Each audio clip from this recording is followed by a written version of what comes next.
नमस्कार दोस्तों, मैं विजेंद्र बिक्का और थे देख रहे हो सच से आगे। आज यानी जिस वक्त मैं ये वीडियो रिकॉर्ड कर रहा हूँ उस वक्त लोकसभा 2024 की पहले चरण की 12 सीटों के लिए चुनाव प्रचार थम गया है। अब कोई भी राजनेता जो 12 सीट पर चुनाव लड़ रहे हैं उनके समर्थन में या उनके समर्थक कहीं भी जनसभा नहीं कर पाएंगे। यानी 19 तारीख को 12 सीटों के प्रत्याशियों का भाग्य ईवीएम में कैद हो जाएगा और वो कैद रहेगा लगभग 1.5 महीने तक। 4 जून को एक जिन की तरह बाहर निकलेगा और उनका भाग्य खुल जाएगा। आज हम बात कर रहे हैं 12 सीटों के उन प्रत्याशियों की जहां पर कड़ी टक्कर है, कौन सी जगह क्या टक्कर है और कहां कहां कौन चुनाव लड़ रहा है। उन प्रत्याशियों के बारे में भी बताएंगे जिनके बारे में चुनाव प्रचार के दौरान काफी चर्चाएं हुई, काफी हवा खड़ा किया गया। आज हम उन सब की बात करेंगे। पहले बात करते हैं 1 बाय 1 एक सीट की जहां पर चुनाव जो मुख्यतः प्रत्याशी लड़ रहे हैं, मुख्यतः भारतीय जनता पार्टी और इंडिया गठबंधन यानी कांग्रेस, जिनको इंडिया गठबंधन में प्रमुख पार्टी है, उनके प्रत्याशियों की बात करेंगे। या कोई अन्य ऐसा दावेदार है जो कड़ी टक्कर दे रहा है तो उनकी भी बात करेंगे। इन 12 सीटों में 3 सीट शेखावाटी की, सीकर, चूरू, झुंझुनू, जयपुर ग्रामीण, गंगानगर, बीकानेर, नागौर, अलवर, भरतपुर, दौसा और करौली धौलपुर। ये वो 12 सीटें हैं जिनके लिए 19 अप्रैल को चुनाव होना है, मतदान होना है। बात करें सबसे पहले राजस्थान की राजधानी जयपुर की, जहां पर कांग्रेस से राजस्थान सरकार के पूर्व मंत्री रहे प्रताप सिंह खाचरियावास चुनाव मैदान में है। वहीं उनके सामने भारतीय जनता पार्टी से मंजू शर्मा चुनाव लड़ रही हैं। जी हां, मंजू शर्मा शायद आपको जाना पहचाना नाम लगता होगा। मंजू शर्मा जी हैं वो भारतीय जनता पार्टी के कद्दावर नेता रहे भंवरलाल शर्मा की सुपुत्री है।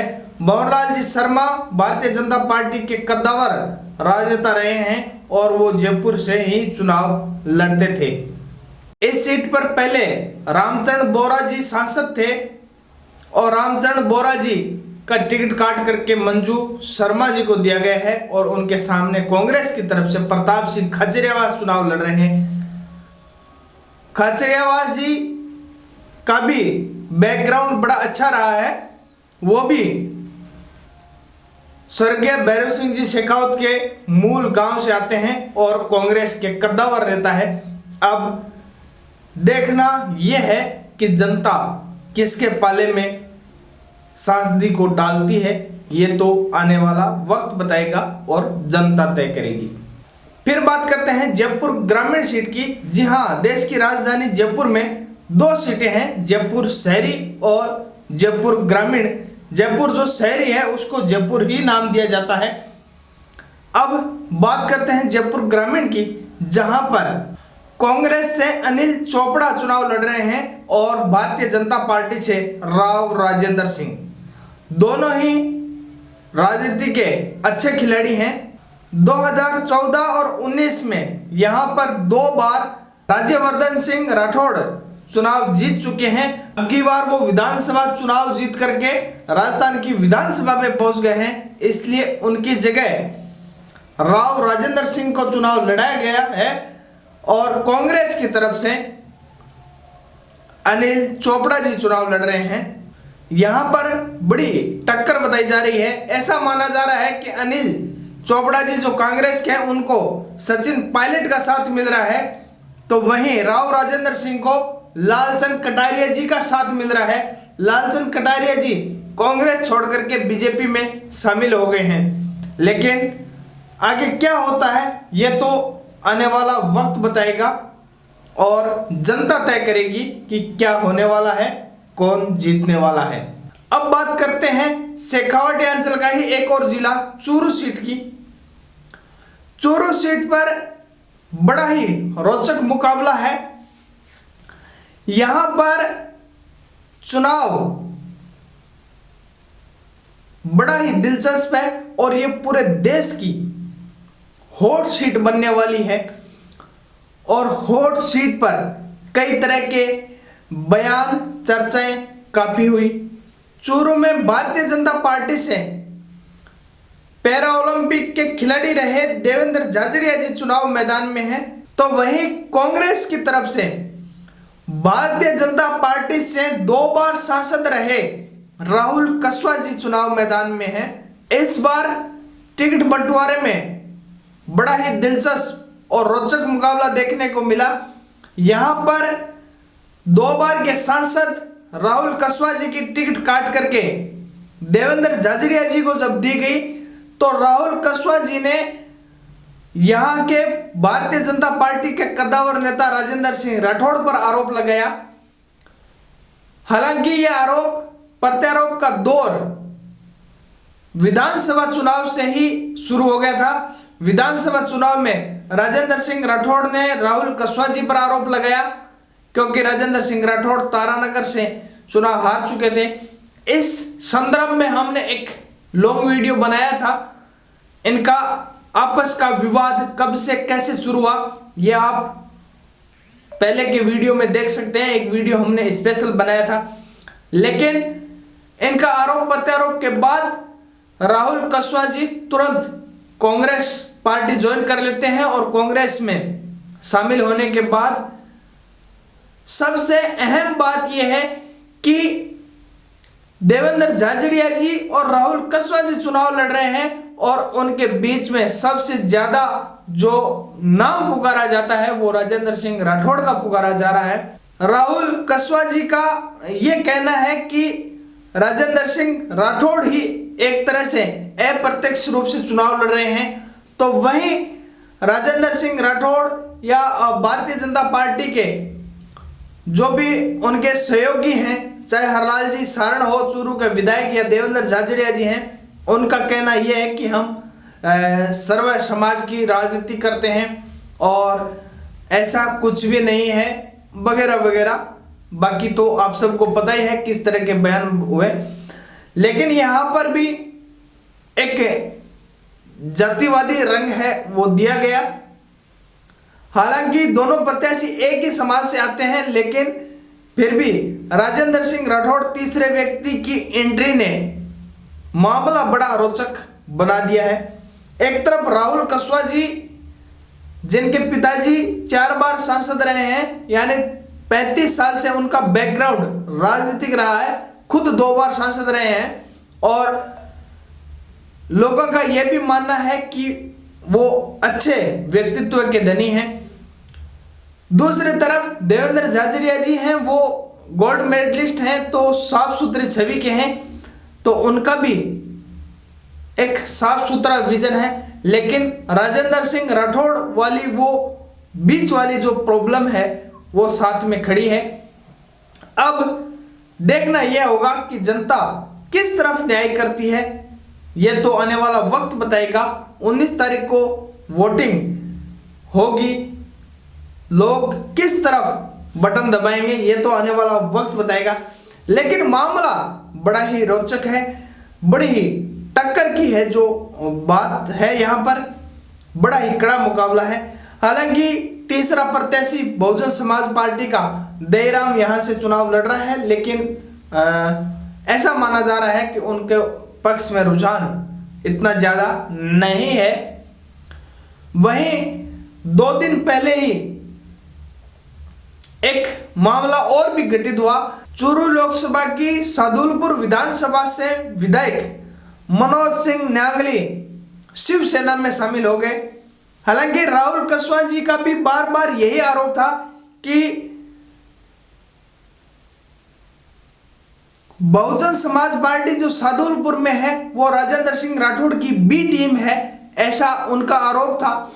और वो आरोप इसलिए भी था क्योंकि राहुल कसवा जी की माताजी सादुलपुर विधानसभा से चुनाव लड़ती आई है, एक बार वहां से विधायक भी रही हैं। तो ये राजनीतिक वर्चस्व में ऐसा उनका मानना है।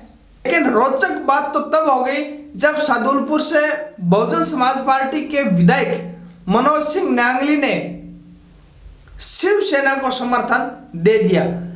अब बात यह है कि शिवसेना है वो भारतीय जनता पार्टी की समर्थक है, यानी गठबंधन के साथ है।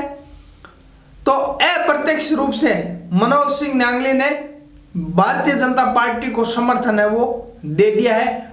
और राजेंद्र सिंह राठौड़ भारतीय जनता पार्टी से ही है। और राहुल कसवा जी का सादुलपुर बसपा का बीजेपी से गठजोड़ की जो बात थी उसको और मजबूत कर दी है। हालांकि इस बातों से कितना जनता पर फर्क पड़ता है ये या नहीं पड़ता है ये हमें नहीं पता, आप लोग तय करेंगे। लेकिन इस तरह की बातें हैं वो राजनेताओं के द्वारा कही जाती हैं। वहीं पर राजेंद्र सिंह राठौड़ जो कद्दावर नेता हैं, जो बोलने में माहिर हैं, उन्होंने भी राहुल कसवा जी को भगोड़ा, खूनी पंजे का साथी, इस तरह के बयान कई बार दिए। हालांकि देवेंद्र झाझड़िया जी राजनीति में पहली बार चुनाव लड़ रहे हैं तो उनको इतना राजनीतिक बोलना नहीं आता, वो सिर्फ खेल की, विकास की ही बातें करते हैं। तंज कसना या आड़ी तेजी बातें करना उनको नहीं आता। तो चूरू की राजनीति में राजेंद्र सिंह राठौड़ और राहुल कसवा जी काफी फेमस हो रहे हैं इस वक्त में। अब देखने वाली बात यह है कि जनता किसके पाले में गेंद डालेगी, देवेंद्र झाझड़िया जी यहां से चुनाव जीतते हैं या फिर राहुल कसवा जी चुनाव जीतते हैं। अब बात करते हैं नागौर सीट की, जहां पर कांग्रेस के गठबंधन के साथ आरएलपी के सुप्रीमो हनुमान बेनीवाल जी चुनाव लड़ रहे हैं और बीजेपी में ज्योति मिर्धा जी चुनाव लड़ रहे हैं। ज्योति मिर्धा जी भी यहां पर कांग्रेस पार्टी से सांसद रह चुकी हैं, वहीं हनुमान बेनीवाल जी भी बीजेपी के साथ गठबंधन के साथ एक बार सांसद रह चुके हैं। यानी पिछले चुनाव में यही कैंडिडेट आमने सामने थे, लेकिन ज्योति मिर्धा जी जो अब बीजेपी से चुनाव लड़ रहे हैं वो कांग्रेस में थी, और हनुमान बेनीवाल जी जो कांग्रेस के साथ गठबंधन के साथ यानी इंडिया गठबंधन के साथ चुनाव लड़ रहे हैं, वो पहले बीजेपी के साथ गठबंधन के साथ चुनाव में लड़ रहे थे और उन्होंने हनुमान बेनीवाल जी ने यहां से चुनाव जीता था। यहां पर भी जातिवादी फैक्टर है वो बहुत काम करेगा। एक ही समाज का और दोनों प्रत्याशी एक ही समाज से, जाट समाज से आने की वजह से वोटों का बंटवारा भी होगा, ये तय है। लेकिन दोनों की भी पकड़ मजबूत है वोटरों के मध्य। लेकिन एक भीतरघात का भी आरोप लगेगा। हनुमान बेनीवाल जी ने तो कांग्रेस के लोगों पर भीतरघात करने का आरोप भी लगा डाला था। वहीं पर ज्योति मिर्धा ने भी कई बार इस तरह की बात कह डाली थी कि कुछ लोग भीतरघात का आरोप लगा रहे हैं, क्योंकि पासा पलटा है तो ज्योति मिर्धा जी ने, हनुमान बेनीवाल जी ने बदला है। वो इधर से इधर आए हैं, लेकिन उनके कार्यकर्ता भी इधर से इधर लुढ़क रहे हैं। और राजनेताओं का अक्सर ऐसा ही होता है, राजनेता एक पार्टी छोड़ करके दूसरी पार्टी में चले जाते हैं तो कार्यकर्ता होते हैं, उनके लिए बड़ी मुसीबत होती है एक पार्टी से दूसरी पार्टी के पक्ष में जाना। क्योंकि जो छोटे लेवल के कार्यकर्ता होते हैं वो उनकी पहुंच घर घर तक होती है और घर घर तक एक बार बोलते हैं कांग्रेस के लिए वोट दो, दूसरी बार बोलते हैं कि बीजेपी के लिए वोट दो, तो लोग पूछते हैं, ऐसा अक्सर होता है। लेकिन वो लोग कैसे मैनेज करते हैं ये हमें नहीं पता। लेकिन हनुमान बेनीवाल जी और ज्योति मिर्धा जी ने अलग अलग पासा पलट दिया। हालांकि उनका रीजन क्या था क्या नहीं था, इस पर लंबी चौड़ी बहस करने का कोई फायदा नहीं है, क्योंकि कुछ उनके हनुमान जी के समर्थक हैं वो बोलेंगे कि हाँ उनका सही है, ज्योति मिर्धा जी के समर्थक बोलेंगे उनका सही है, क्योंकि सबकी अलग अलग ओपिनियन होती है। लेकिन वहां पर बात कड़ी टक्कर की है और कड़ी टक्कर है वो देखने को मिलेगी। यहां पिछले चुनाव की बात करें तो 2009 में ज्योति मिर्धा जी चुनाव जीती थी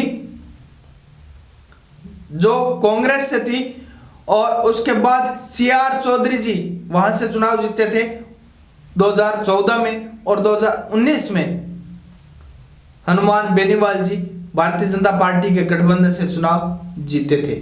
CR चौधरी जी जो 2014 में चुनाव भी जीते थे वो भी भारतीय जनता पार्टी से थे, यानी दो बार यहाँ पर, एक बार भारतीय जनता पार्टी चुनाव जीती और दूसरी बार RLP पार्टी के हनुमान बेनीवाल जी जो भारतीय जनता पार्टी के गठबंधन के साथ चुनाव जीते थे। अब बात करते हैं अलवर सीट की, जहां पर भारतीय जनता पार्टी से भूपेंद्र यादव चुनाव लड़ रहे हैं, तो वहीं कांग्रेस से ललित यादव चुनाव लड़ रहे हैं। दोनों के बीच में ही कांटे की टक्कर है और बड़ा ही रोचक मुकाबला यहां पर होने वाला है। यहां पर कांग्रेस प्रत्याशी है वो कांग्रेस की रणनीतियों के साथ चुनाव लड़ रहे हैं, तो वहीं बीजेपी वाले मोदी के सहारे पर चुनाव लड़ रहे हैं, मोदी की गारंटी वगैरह वगैरह पे। यहां पिछले चुनाव की बात करें तो 2009 में यहां पर कांग्रेस के भंवर जितेंद्र सिंह चुनाव जीते थे, वहीं 2014 में महंत चांदनाथ यहां से चुनाव जीते थे, और 2019 में यहां पर महंत बालकनाथ चुनाव जीते थे। लेकिन इस बार महंत बालकनाथ है वो राजस्थान की विधानसभा में पहुंच चुके हैं, इसलिए उनका टिकट, और भारतीय जनता पार्टी से भूपेंद्र यादव, कांग्रेस से ललित यादव चुनाव मैदान में है। किसका पलड़ा भारी होगा ये तो जनता तय करेगी। आइए अब चलते हैं शेखावाटी अंचल में। शेखावाटी अंचल का प्रमुख लोकसभा क्षेत्र सीकर, जहां पर बड़े बड़े राजनेता हुए हैं, उनमें से वर्तमान की बात करें तो कांग्रेस के PCC अध्यक्ष, प्रदेशाध्यक्ष गोविंद सिंह डोटासरा का भी लोकसभा क्षेत्र वही है। लेकिन वहां पर कांग्रेस CPM पार्टी के साथ गठबंधन के साथ चुनाव लड़ रही है, यानी CPM का उम्मीदवार अमरा राम जी वहां पर चुनाव लड़ रहे हैं, और भारतीय जनता पार्टी की तरफ से वर्तमान सांसद सुमेधानंद सरस्वती चुनाव लड़ रहे हैं। यहाँ पर 2009 में कांग्रेस के महादेव सिंह खंडेला चुनाव जीते थे, और उसके बाद लगातार 2 बार स्वामी सुमेधानंद महाराज हैं वो चुनाव जीत रहे हैं। CPM के अमराराम जी की बात करें तो वो लगातार कई चुनाव है जो लोकसभा के लड़ चुके हैं लेकिन हार चुके हैं। लेकिन एक तरफ वो 3 सीट से विधायक का चुनाव भी अलग अलग टाइम में जीत चुके हैं। अलग अलग विधानसभा से 3 बार विधायक का चुनाव जीतना भी उनके लिए बड़ी उपलब्धि है, और कई बार लोकसभा का चुनाव लड़ने के वजह से अच्छी खासी पकड़ है वो बताई जा रही है। तो ऐसा माना जा रहा है कि यहां पर कांग्रेस और CPM का जो गठबंधन के उम्मीदवार अमरा राम जी चुनाव लड़ रहे हैं, उनकी भी काफी मजबूत स्थिति है। वहीं दूसरी तरफ स्वामी सुमेधानंद जी की हिंदुत्व है और मोदी लहर जैसी सहानुभूति है, और 2 बार लगातार सांसद रहे हैं, तो वो भी काफी पकड़ है। तो ऐसा माना जा रहा है कि टक्कर कांटे की होगी, कड़ा मुकाबला होगा। वहां से कौन जीतेगा ये तो आने वाला वक्त बताएगा। 19 तारीख को जनता ईवीएम में कैद कर देगी। अब बात करते हैं झुंझुनू की। शेखावाटी अंचल का ही प्रमुख जिला झुंझुनू, जहां की लोकसभा सीट प्रमुख है ओला परिवार के खाते में रही है और ओला परिवार के प्रमुख शीशराम जी ओला का यहां पर काफी दबदबा था किसी वक्त में और वो जीतते आए हैं। अभी वर्तमान में कांग्रेस पार्टी से उन्हीं के परिवार का सदस्य ब्रिजेंद्र ओला है, वो चुनाव लड़ रहे हैं। वहीं भारतीय जनता पार्टी की तरफ से शुभकरण चौधरी यहां पर चुनाव लड़ रहे हैं। यहां पर दोनों प्रत्याशी एक ही समाज से आने की वजह से जातिगत फैक्टर है वो बहुत काम आएगा और वही जातिगत फैक्टर किस तरफ झुकाव ज्यादा करता है वही जीत और हार का अंतर तय करेगा, वही जीत और हार तय करेगा। अब जनता का किस तरफ झुकाव होता है ये तो आने वाला वक्त बताएगा। लेकिन यहां पर पिछले चुनाव की बात करें तो 2009 में शीशराम ओला जी यहां पर खुद सांसद थे। उसके बाद 2014 में संतोष अहलावत भारतीय जनता पार्टी की सांसद चुनी गई थी और 2019 में नरेंद्र जी खिचड़ यहां से चुनाव जीते थे। लेकिन अब की बार नरेंद्र जी खिचड़ का टिकट काट करके शुभकरण चौधरी को दिया गया है। जो दौसा क्षेत्र है वो मुख्यतः आदिवासी क्षेत्र आता है, वहां पर बीजेपी के कन्हैयालाल मीणा चुनाव लड़ रहे हैं तो कांग्रेस से मुरारीलाल मीणा जी चुनाव लड़ रहे हैं। वहां भी ऐसा माना जा रहा है कि कांटे की टक्कर है। मामला बड़ा दिलचस्प है क्योंकि कांग्रेस प्रत्याशी को सचिन पायलट का साथ मिल रहा है, तो ऐसा कहा जा रहा है कि वो क्षेत्र बीजेपी बहुल्य है तो बीजेपी को इसका भी फायदा मिल सकता है। लेकिन आगे क्या होने वाला है ये तो आने वाला वक्त बताएगा। पिछले 2-3 चुनाव की बात करें तो यहां पर एक बार 2009 में किरोड़ीलाल मीणा सांसद रह चुके हैं। फिर उसके बाद 2014 में हरीश मीणा चुनाव जीत चुके हैं और 2019 में जसकौर मीणा यहां की सांसद थी। भरतपुर सीट की जहां पर रामस्वरूप कोहली भारतीय जनता पार्टी से चुनाव लड़ रहे हैं और संजना जाटव है वो कांग्रेस से चुनाव लड़ रही हैं। यहां का प्रमुख मुद्दा है वो जाट आरक्षण का प्रमुख मुद्दा है। ऐसा कहा जा रहा है कि वहां पर 7 प्रत्याशी मैदान में हैं, लेकिन कांग्रेस और बीजेपी के बीच में कड़ा मुकाबला है। अब जनता किसके पाले में गेंद डालती है ये तो आने वाला वक्त बताएगा, लेकिन मामला बड़ा ही करीबी होने वाला है, रोचक होने वाला है। अब बात करते हैं सबसे चर्चित सीट बीकानेर की, जहां पर एक केंद्रीय मंत्री अर्जुन राम मेघवाल चुनाव लड़ रहे हैं तो कांग्रेस से गोविंद राम मेघवाल चुनाव लड़ रहे हैं।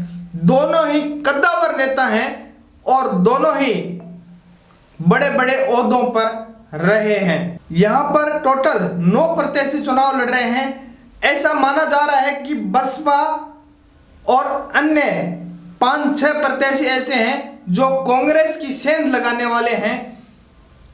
यहां पिछले चुनाव की बात करें तो पिछले 3 चुनावों से लगातार अर्जुन राम जी मेघवाल चुनाव जीतते आ रहे हैं। अब बात करते हैं श्री गंगानगर सीट की, जहां पर 5 बार सांसद रहे निहाल चंद मेघवाल जी की टिकट काटी गई थी जो भारतीय जनता पार्टी से हैं और प्रियंका बेलान को भारतीय जनता पार्टी से टिकट दिया गया है, तो वहीं कांग्रेस से कुलदीप इंदौरा चुनाव मैदान में हैं।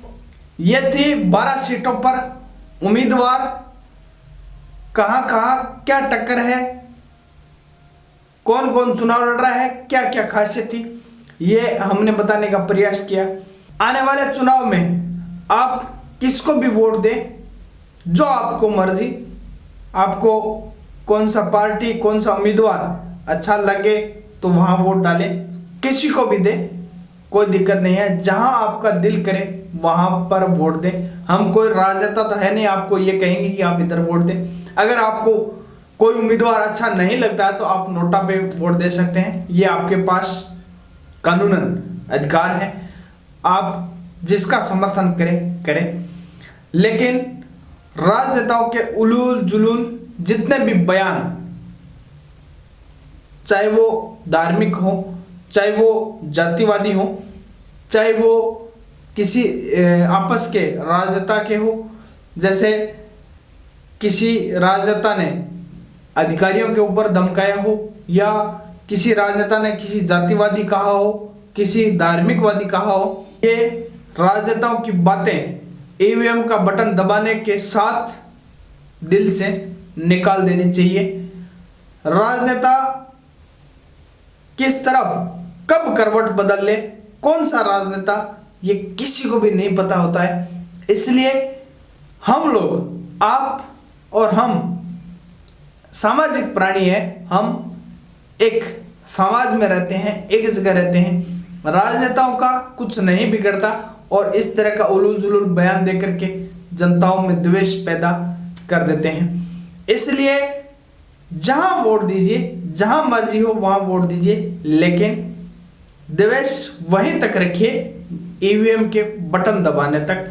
आप ईवीएम का बटन दबाइए और उसके बाद सारी बातें भूल जाइए, क्योंकि बटन दबने के साथ ही आपका सांसद चुना जा चुका होगा और उसके बाद सांसद जो भी चुना जाएगा वो आपकी अपनी मर्जी से कार्य करेगा, ना आपको पूछेगा, ना आपको पूछने आएगा। इसलिए आपको जो उपयुक्त लगे उसी को वोट दीजिए, और उपयुक्त नहीं लगे तो आप नोटा को भी वोट दे सकते हैं। और उसके बाद सारी बातें भूल जाएं। चुनाव को एक आनंद के रूप में ले, एक मनोरंजन के रूप में ले, क्योंकि देश में मनोरंजन ही हो रहा है और देश को मनोरंजन ही अच्छा लगता है। यह हमारा प्रयास कैसा लगा आप हमें कमेंट करके जरूर बताएंगे। जय हिंद, वंदे मातरम।